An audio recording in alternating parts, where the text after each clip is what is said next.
Kung tubong probinsya ka talaga, ito, nakapaligiran ka lang dito ng mga nyug.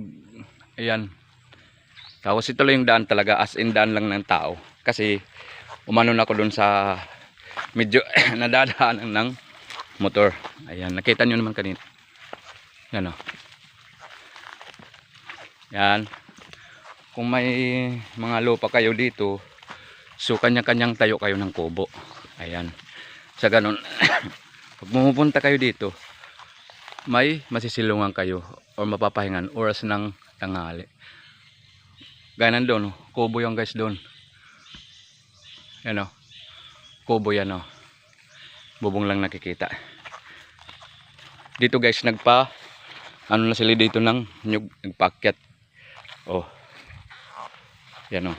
Laglag na yung mga dahon. Ibig sabihin nalinis na yan ng nag-aakyat. Yan.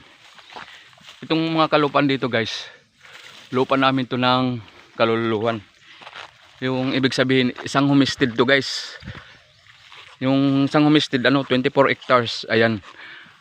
Kami lang dito yung mga Petronio family yung nag-occupy dito sa lugar na to. Yan sa lote na to sa, ayan, sa mga nyugan. Ayan. Kita nyo yan, mga nyug. Oh. Kaya dito guys, hindi problema yung gusto mo kumain ng buko. Yan, akit ka lang. Kahit ilang pambuko ubusin mo. Ayan. Kita nyo naman guys yung daan. Oh. Bodyguard ko lang yung aso ko. Oh. Aso namin. Kasi once a year lang ako dito magbakasyon. Oh. Tour ko kayo sa daan namin. Oh. Paliko-liko yan. Anong panaman ng sigsag? Oh. Sigsag yan. Yan. Dito. Hindi mapakali yung dogi ko ah. Yan. Meron ditong daan na nagko-cross. Ibig sabihin, sa ibang lote naman to daan. Kaya yung kanya-kanya kami dito daan kung saan ang gusto mo dumaan. Gaya nito. Oh. Daan din yan sa kabilang lote. Petronio din to dito guys. So dadaan tayo dito ng kunting sapa kung saan ang tutulayan natin yung mga bato-bato lang. Ano, ingat-ingat lang tayo sa paghakbang. Baka magkamali ng hakbang. Yan. Tapos tutulay ka ng nyug na tinabas. Kita nyo yung lugar. Puro nyugan guys. Oh. Puro nyugan yan. Oh. Kaya kung masipag ka lang dito sa lugar namin, sasabihin na yung probinsya is hirap sa pera. Pero kung marami kang nyugang guys, halos linggo-linggo yan magkukopra ka. O magkano ang kopra dito sa amin? Maabot ng 26 ang kilo. Oh, dati nga umabot yan ng 40 pesos eh. 50 pa eh. Yan. O diba? So kung ano na ako, pro gold na ako, uwi na rin ako dito sa probinsya kasi nasa Luzon ako guys eh. Ayan. Doon ako ngayon sa Luzon. Yung bahay ko doon, sakripisyo ko na lang iwan kasi may anak naman ako isa. Ayan. Lalaki pa. So balik na naman tayo sa daan. Medyo malinis to kasi tinatabasan to ng may-ari. O yan, kubo na naman yan. Ibang may-ari na naman yan guys. Kubo na yan, ibang may-ari ng lote. Ayan. Kasi mostly dito pag medyo tabi ka ng sapa, nakapag gawa ka ng pispan. Yan. Kami guys may pispan kasi kami. 4 yung butas ng pispan namin. Yan o guys yung kawayan. Sinasabi. Yan sa amin, patong sa amin yan. Sa Waray. Iwan ko lang sa inyo.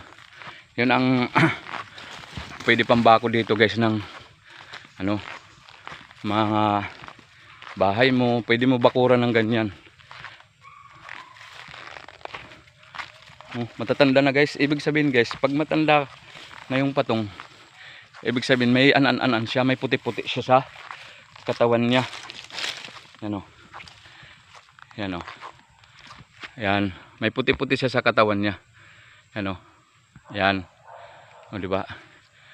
Sa Tagalog kawayan yan guys, pero sa amin patong yan kasi as in makapal talaga yan guys. Ginagamit pa namin yan pang ano sa bagong taon. Yan, 2 puno yan. Oh. Pero hindi sa amin to dito lote na. Nakalagpas na tayo sa ano namin. Isang homestead yan tawagin sa amin sa DNR, isang homestead kasi once na isang homestead 24 yan guys, hectares. Ayan, isang homestead yan ang tawag. So, dinivide-divide na yan ng mga magkakamag-anak namin. Ayan. Oh, diba? Yugan. Ayan, sa daan. Di mapakali yung bodyguard ko. Ayan. Oh. Yan. Yan oh. Oh, yung lugar na yan, maraming rin yung pispan dyan, guys. Siguro 4 din pispan niya dyan. Kasi nasa sapa talaga siya. Kaya dito pag dating ng piyesta, gaya ngayon, tapos na yung piyesta sa amin, 22, 21. Ayan. So kanya-kanyang harvest na kami niyan. Ayan. So kami, nag-harvest din kami ng ano namin, pispan. Ayan. Sapa guys, ayan. Kaya kung tabi kang sapa, pwede ka makapagpispan kasi wala kang problema sa tubig. Gaya niyan. Oh. Sapa na naman yan. Oh. Yung dogi ko. Oh. Sapa niyan. Hanggang doon. Pwede kayo dito guys mangilaw sa gabi kasi may mahuhuli ka ditong mga dalag, palos at saka ito sa gabi. Saka yung uwang na malaki di kaya crab. Yan. So, ito na tayo. Tutuloy na naman tayo uli kasi sapa yan Ayan, panibagong tulay na naman tayo. Yan, ito yung karugtong sapa na yan. Yan o. Yan, sapa na yan. So, ito yung ano niya. Gagawin natin diba, sapa niyan.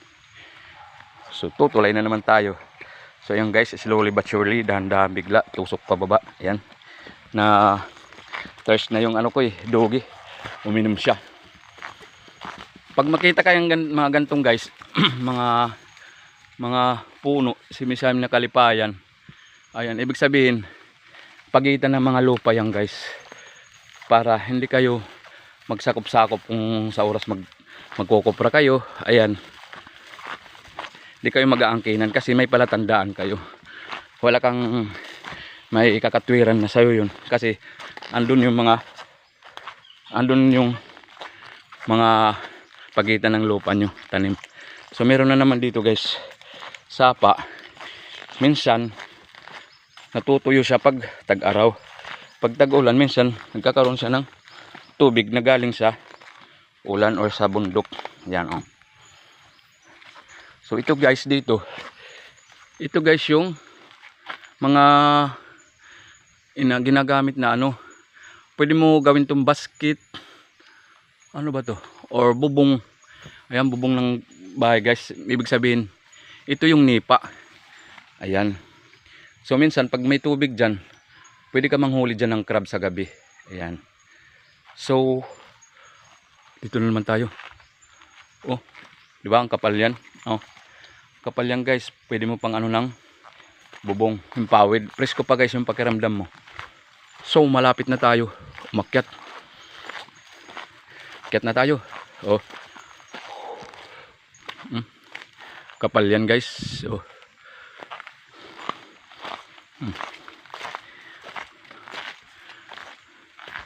Ito yung tinatawag na panaon. Dugyan ka lang, kuha tayo ng panaon dito. Uy, mga bulaklak pa lang yan guys. Pag mga pula ibig sabihin bulaklak pa siya, di mo pa pwede harvestin kasi brown na yan ang bunga pag hinog na yan bunga yan. So, punta tayo sa kabilang kabilang panahon. Puwinit. Nagpapasan pala natin ito pala yung maraming panahon dito. Wala pa rin mga baby pa rin sila.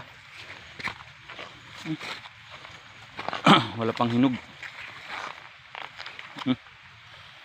Yan, wala pang hinog kulay brown kasi yan guys pag nahinog. Sige guys, pakyat yan hanggang doon. Oh, kung saan aso, oh. Yung aso ko nag-ano eh, nagsi-shortcut. Ayaw niya duman sa matarik. Magulang din. Kinuha ko na yan guys dyan eh. Ang ano eh. Yan puno naman guys yan, na maraming bunga. Ayan, pinagpipistahan niya ng ibon. Once na nahihinog na siya. So ang gagawin mo, dyan ka, mag-aabang-abang ka lang dyan, magtatago. Tapos may dala kang tirador. Kasi titiradorin mo yung ibon. Ayan, iba't ibang klaseng ibon yan dyan guys, ang dumadapo dyan, nakikikain. So diba guys, oh, tarik yan na akyatin. Oh. Hingal kabayo ka dito guys, kunti. Kaya pag sa probinsya ka, praktisado ka dito guys. Ayan, once na praktisado ka, iwas ka ng mga sakit. Kasi yung katawan natin, kailangan talaga yung gumagalaw tayo. Hindi lang tayo nakahiga, nakaupo. Kasi dyan dadapo ang sakit sa atin. O diba? O, kapatagan na. Yan, kubo na naman yan doon. O. So maraming salamat. Kung saging naman ang pag-uusapan guys, dito marami rin saging kami dito. Yan o. Oh, mga saging yan. Oh. Oh. Mga saging yan. Oh, may ano dun. May matanda na. Yan o. Yan o. Pwede na harvestin yan guys. Tapos yung puso, napakinabangan mo din. Tulad yan o. Diba? O, bunga yan. Bunga ng saging yan. Ayan. O. May kuryente pa dito o. Sana? Hindi ko ma-watch yung bumbilya. Yan. Yan ang bumbilya. O. Kahit dito lang sa mga gilid ng baryo. Ayan. May kuryente rin. Inaabot din kayo ng kuryente. Ang street light sa barangay. Sana? Hala. Hindi mahagip-hagilap. Puta, nasa ilalim na pala ako. Saging. Oh, saging. 2 puno yan guys. Makikita mo yan guys kung pwede na harvestin. Kasi kulay itim na ang bunga ng saging. Oh, may natatakpan doon. Yan, bahay na naman. Yan. So, maraming salamat. And God bless. Antayin natin. So ayan guys, malapit na kami sa barangay, sa baryo. Kasi makikita mo na may umuulan kasi guys. So kita mo video blurred yung cellphone ko. Ayan, hirap nito kung nabasa pa. Yan o, kabahayan na to dito. Start na to ng mga kabahayan. O, kahit pa paano mga bahay dito guys, may signal sila o GSAT tawagin, kung saan makapanood kayo ng malinaw sa TV kasi may signal kayo. Ayan. Oh, ano naman dogi ko, ulan na kasi, nagmamadali yung dogi ko. Panay silong, go. Start na tayo dito guys. Ito yung bungad ng barangay namin. Gandong kanina sa mga bahay-bahay. Ito yung bahay ng kaluluhan namin. Ayan, mga Petronio senior yan guys, nakatira.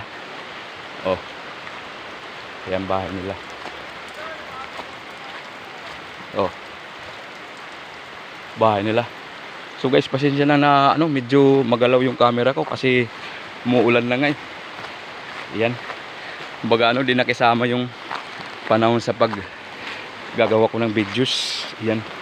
So yan mga kabahayan na to dito guys. Oh, street na to dito, kalye. Oh, may sakyan pa doon. Ayan, dito naman yung simbahan namin. Ayan. Ayan, thank you so much. So ito naman yung street doon sa lugar, sa bahay ko. Bahay namin, bahay ko. Kasi guys, residential pa yung ano namin, bahay. Wala na yung mga magulang namin. Ibig sabihin, conjugal property means,